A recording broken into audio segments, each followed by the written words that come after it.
Hey everybody, Spoonfeeding here, and this is going to be a new mini-series of security-focused distros, as in for the IT security field. The reason I started this is because I just recently got my ECWPT. Let me say that again, really slowly. ECWPT certificate. I passed the exam from eLearn Security, which I'm very happy about and I'm very proud of. And right now we're starting with BackBox. And alright, I'm back. You probably don't have noticed, of course, because I've edited this. But still, you can try BackBox without installing, or you can do compatibility mode, persistent mode, text mode. Compatibility mode is probably safe mode. Persistent mode is, I think, if you have this on a USB stick, you can write to the USB stick. And text mode is just text. I'm just going to try without installing in US, and then we'll install it. Of course, we'll install it. Why did I start with BackBox? Well, Backbuntu, I mean, or BackBox? No, BackBox. Why did I start with that? Is because, well, I have to start somewhere. This is different than the rest, and I will end with the one that's most famous, and that is Backtrack. Backtrack 5. Or maybe they have a new one once I'm at that point of making the video. Now, I said in my torrent video that I would do only one video in VMware 8. Well, that was a mistake, because this is the other one that I'm going to do in VMware 8, but I hate it. Here you can see as well that it's based on Ubuntu 11.10. Oh no, it's available. Oh right, I was gonna say, wow. I will be doing a video on that. So I will ask me later. Not now. Ask me later. Go away. What's this about? That's probably for updates. Yes, update manager. Well, as you can see, this is a normal Ubuntu, or normal Ubuntu. At least it's a Ubuntu environment. You have the web browser, your email, terminal. Genie is a what you call it, development environment. This is Tor, which is the Onion router, which will start a. It's not really an anonymizing service because they can't trace you back to your IP. But what it will do is, in the old days when you had only wires, as in you had modems that were 65K, you could bounce your line between routers across the world and it would take forever to find you. And the Onion router basically has that principle. They bounce you around some machines with, and then at the end you get a different IP. That's Vidalia. BleachBit, it says right here, it will go through your free space and make sure you secure delete everything, or at least that's what it's supposed to do. I don't know if it really does that because I haven't tested it out yet. We're just gonna install it immediately, and then we're gonna see what this is, what kind of tools are on this one, and why it's different from the rest. Download updates, install third-party software, that's fine with me. Yeah, erase the disk, and indeed, go for it.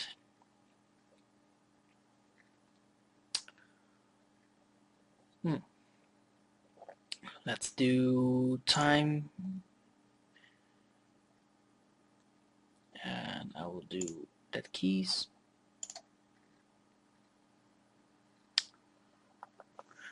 Name, Spoonfed. Alright, I typed it in for it. And in this case, you obviously should opt for the encrypt my home folder, as this is a security distro and this weak password don't let it fool you. I thought I clicked forward. I was gonna say.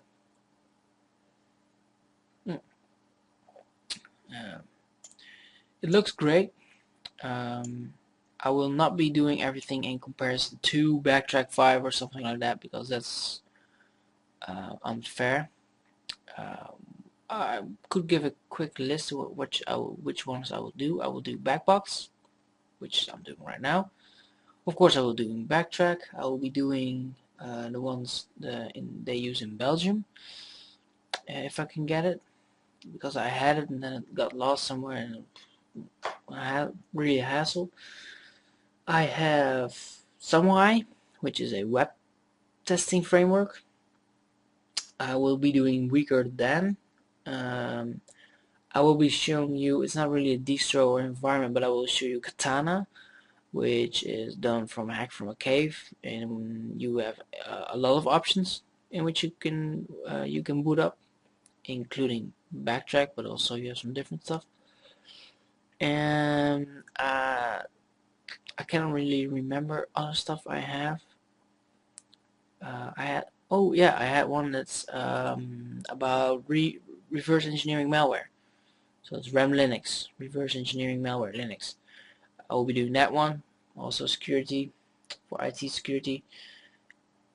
And I think that's about it.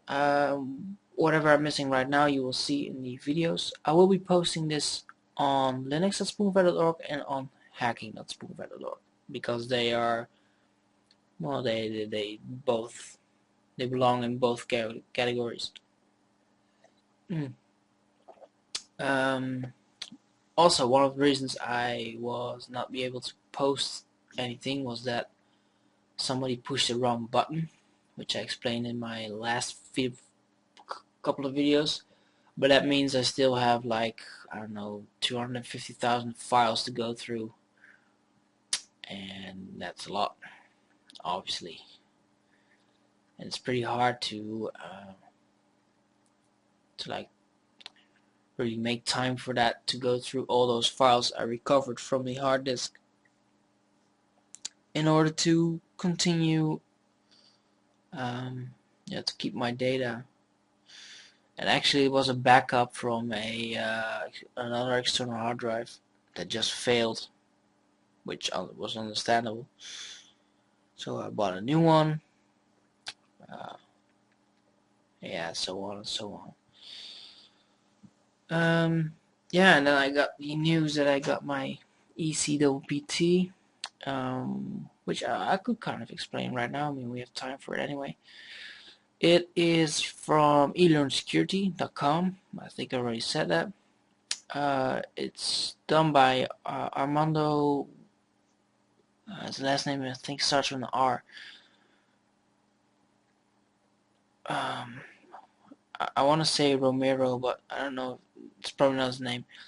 Anyways, his first name is Armando, and he has started up this company that basically gives out training in pen testing, but it's really affordable. Pen testing with Backtrack is not expensive, don't get me wrong, but this one is more of a beginner level, let's say. You can easily step into this program and learn a lot from it, pass the exam, and you will really have a good general understanding of what is a pen test, what are the some tips and tricks you can use, and what does the end report look like.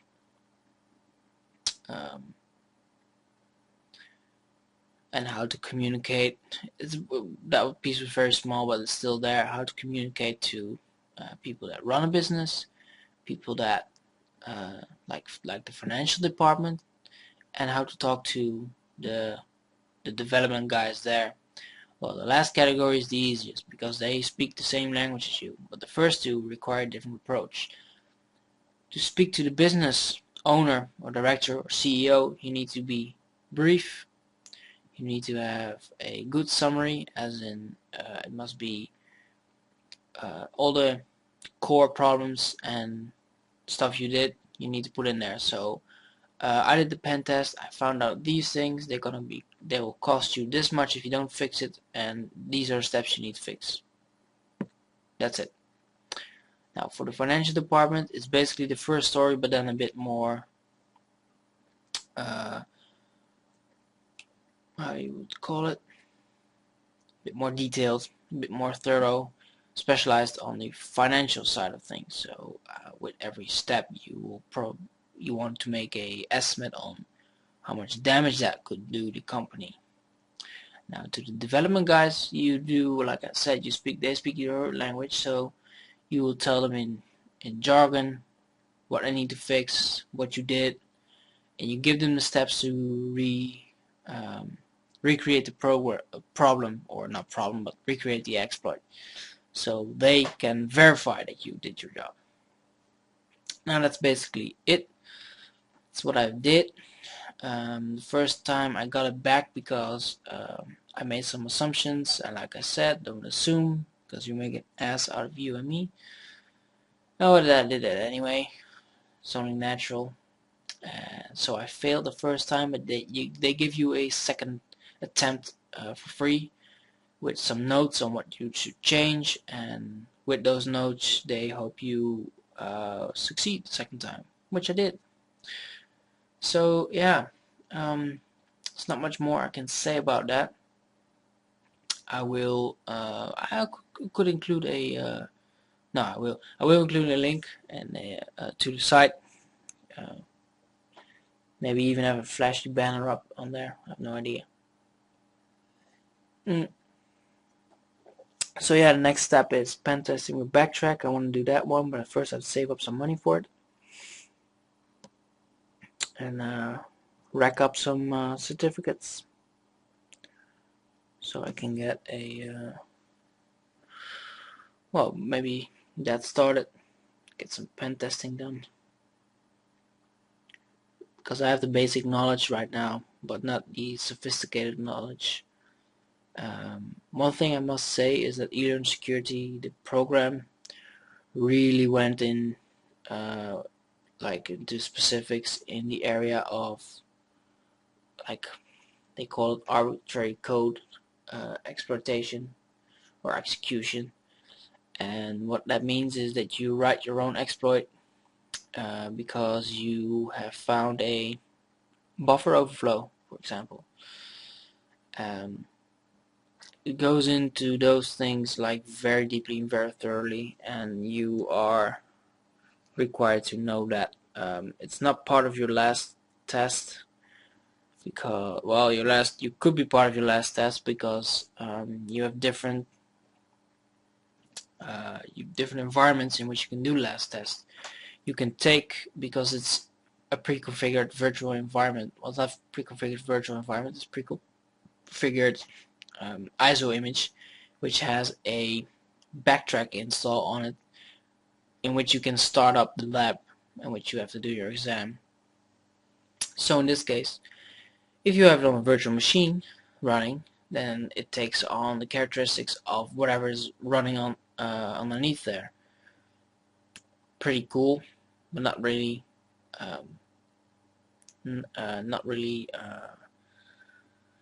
representative of the outside world, in which you most of the time don't have a virtual machine running on top of another machine, but have the real operating system running. So actually what you should do is have one computer dedicated to the pen testing environment and one computer dedicated to being the victim. Sadly, I did not have the luxury, so yeah, a lot of steps are based on that as well. Like, I found out that my network boot, which is called, that's a certain name, I forgot it, in something with an X in it, pre-X something, no, PXE, that was it, the pre-environment, or pre-execution environment it's called. So before the computer really executes the operating system, as it were, the execution environment, you can boot up into a network environment, and then in that case you can install maybe an OS from an FTP server. If this is going too fast, too far for you, then we will be doing that stuff in the future. Don't worry. But it found a exploit that was possible with my version of my thing of PXE. So that would not show up, of course. That would not show up, of course, if you do not have that. So yeah, that's what I wanted to say. With you have a virtual machine running on top of your original machine, it will take characteristics of the original machine in its exploitation or vulnerability assessment, as it's called.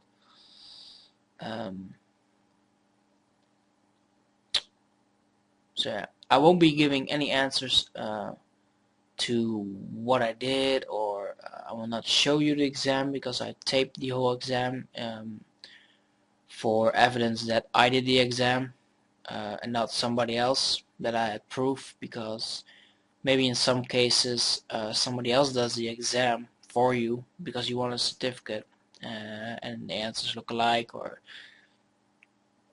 from the way things are formulated they can deduce, I should say, that you did not do it, but somebody else did. They want verification, and that's why I taped everything. So yeah, I will not be saying anything on that because that would undermine their exam program, which would be stupid for me to do right now. Let me just say that the exam was pretty tough. It was real tough, actually. I've really worked hard for the exam to be able to pass, and that's not because I did not know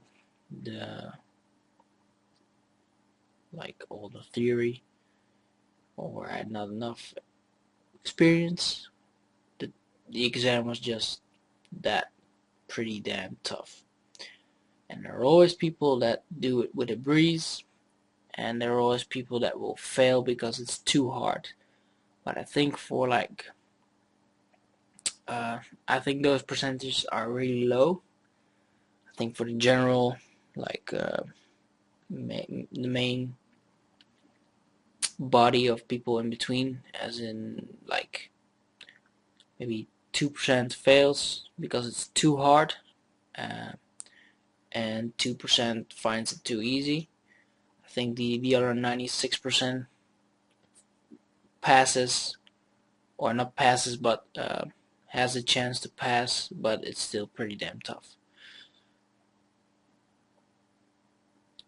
And I think it's real fair that they, it's more than fair actually, to give you notes for a second attempt. I think that's real fair,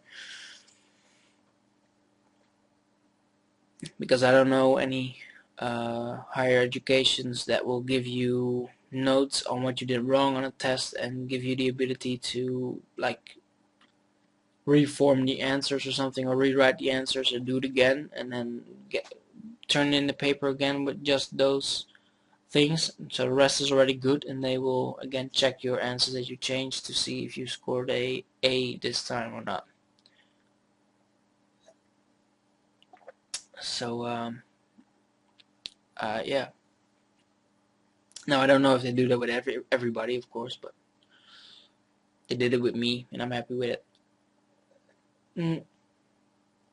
After we do the distros here, we did the security distros. We will be looking at how to set up a virtual environment, or environment in which you can train, because that's pretty important, and that will give me a nice little step into a more advanced world of Windows, because I haven't really done anything with Windows yet, as in how the operating system itself works. Basically all we've been doing so far has been how to do file formats, like the last video I did was on torrents, how to install applications so you can open a lot of stuff, and you have some ability to work on Word documents, for example, or PDF files. Basic security, as in virus scanner. It's usually the ones that we only did. And stuff like that, but I haven't really talked about how to really use it, like go through folders, open files, some shortcuts here and there, how to remove stuff, maybe how to change settings, stuff like that. I haven't talked about it or any of that, except for the customization options. Now I have to do that as well for Linux. So yeah, I got my work cut out for me. I will be doing the videos on how to use Linux and Windows in between these distros. So these distros will not be a rapid succession. They will be not few and far between, but they will be sparse for the moment because I want to build up to using a virtual environment or a virtual machine, because that makes testing a lot easier, especially if you have two virtual machines that you can use.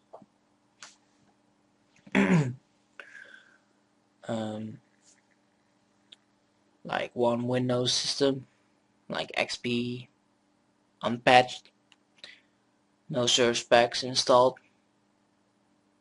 and on the other hand you have your pen testing distro to just try out some stuff that you learned or whatever, or even better, just try to pen test CentOS with some stuff running, a web server or an FTP server, whatever you want. So that's what I will be doing, and then and before that I will have to show you on Linux how to run a web server, how to run an FTP server, where do you install the programs. All that stuff will be we will be going through that. I must say that this install's taking a pretty damn long time, which is why I will only be doing this one and the video about torrents today, and then I will stop and I will try to do a video from now on every day, one video, taping at least one video, and then I don't know what my release schedule will be. Probably pretty weird. It's already been weird because usually I tended to do 1 day of max 2 days of recording everything, and then spend 1 day editing and uploading. So or spend a few days recording. So I had a lot of stuff, and then in one go I will put out the rest. Now I still need to make some posts as well. I need to make some distro posts. I haven't done them all yet. I don't think I haven't done them all yet. I did do the SEO posts. That is done. So yeah, there's a lot of work that goes into this. And I want to mention that I've now got 5 subscribers, and I thank them very much for subscribing. Like I said already in private message, I hope to maintain the level of expectations you all have, which is maybe hard to do, but that's okay. And if you have any feedback, you can always tell me. I'll be glad to hear it, because if nobody tells me what I'm doing wrong, then I cannot improve.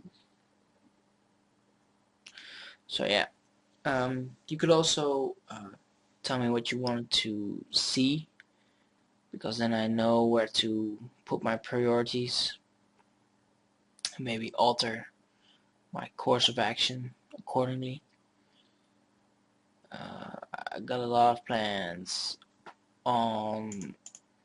in my mind still for Spoonfed. There are loads of areas I still haven't gone into, so yeah, I have enough work for me cut out for me. I mean, system's going to reboot now.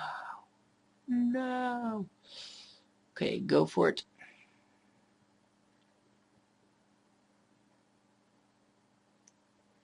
If nothing happens for a long time, I'm gonna press enter because I can probably not read it, but it will say something along the lines, remove this from tray and press enter. So I'll press enter. No, that did not work. Yes, it did. Alrighty then. Alrighty then. Yeah. Yeah, baby. Oh, now we have to wait.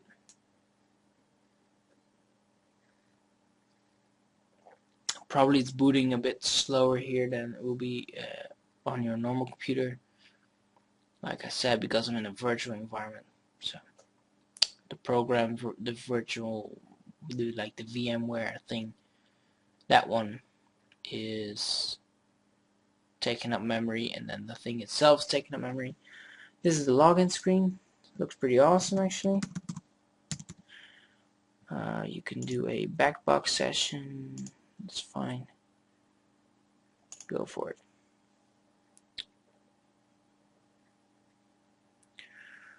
Well, now.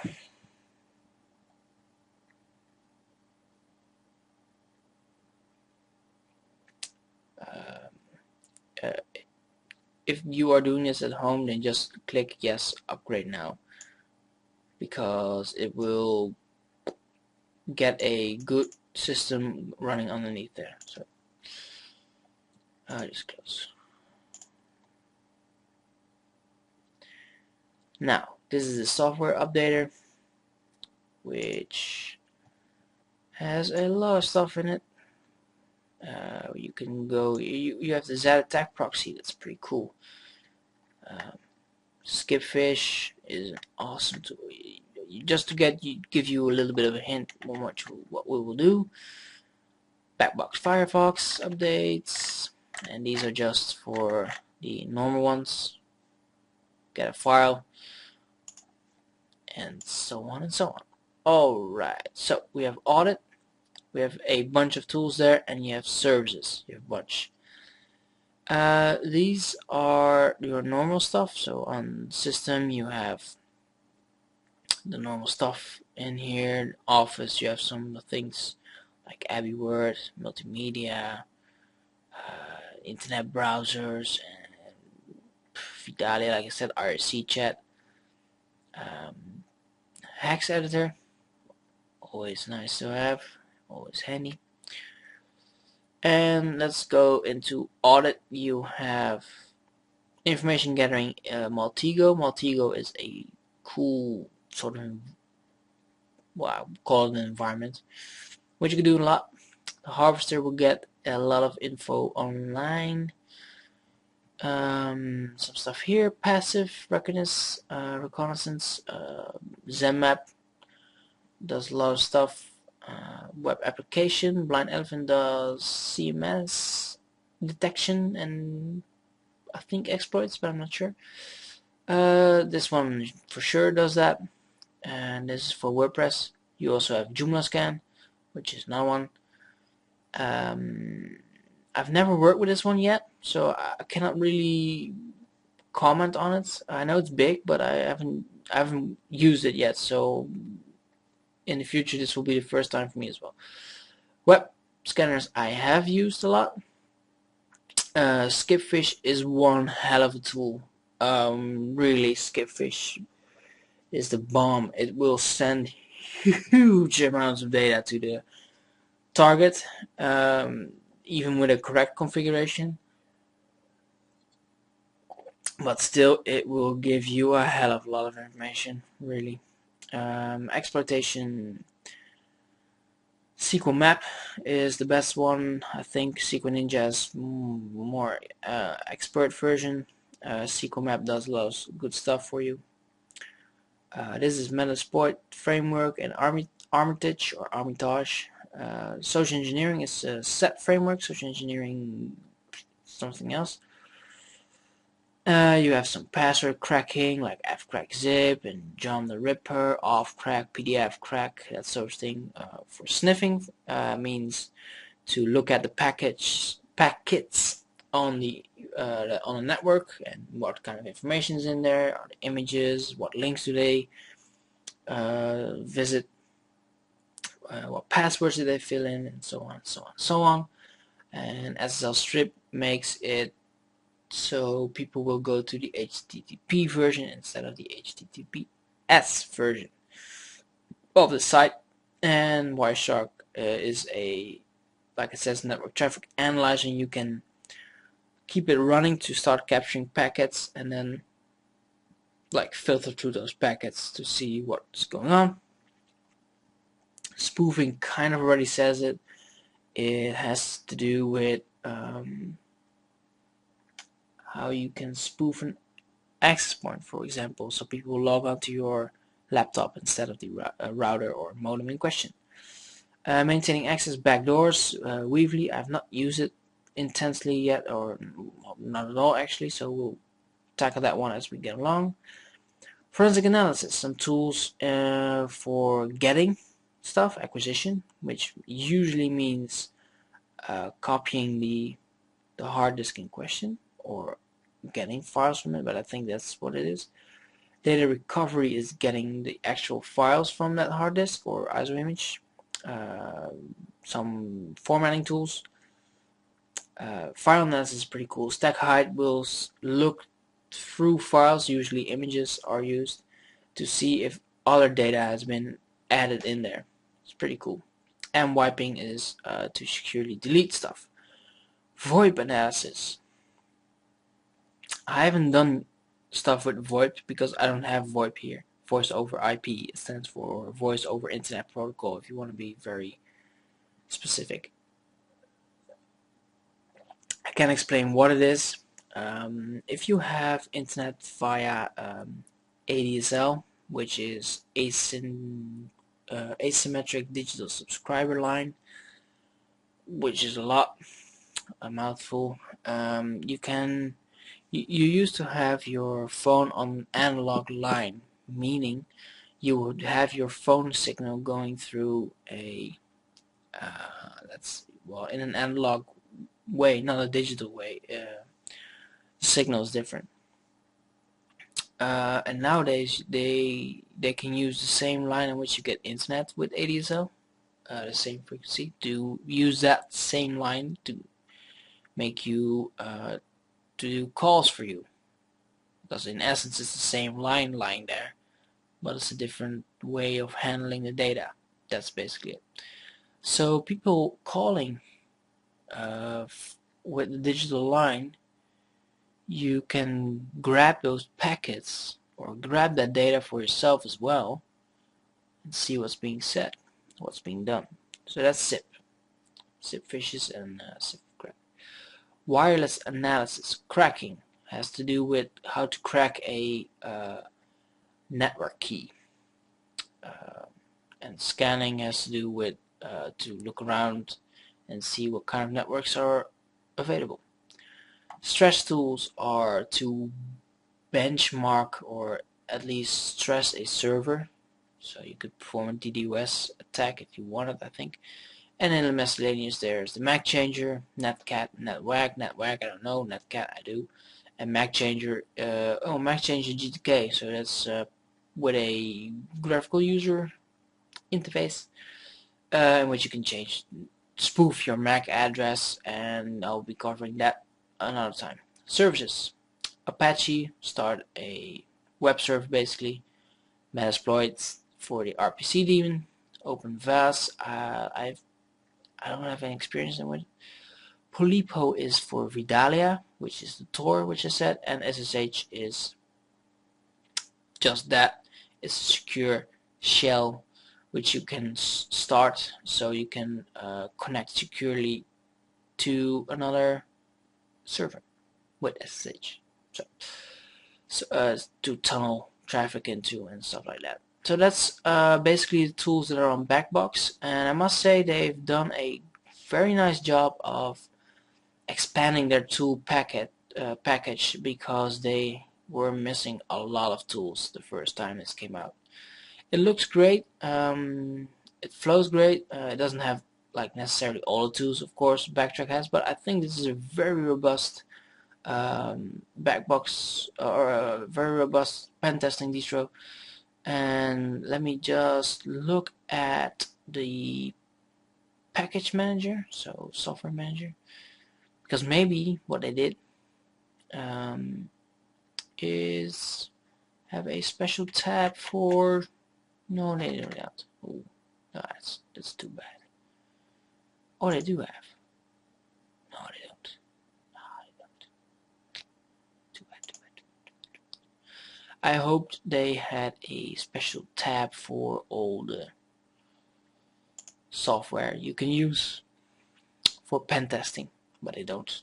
Well, that's okay. That's okay. So that's it for BackBox Linux. I would suggest give it a shot. At least try it out, because this one was based on Ubuntu before Backtrack was based on Ubuntu. Backtrack used to be based on just Debian and the old Ubuntu 8.10, something like that, and now it's based on Ubuntu 10.04 or 11.04, one of the two. And BackBox Linux was already based back then on the latest version of Ubuntu, which was 10.10 or something like that, 10.04. So take that in mind. There's not really more to say except see you next time, and we will have lots of fun.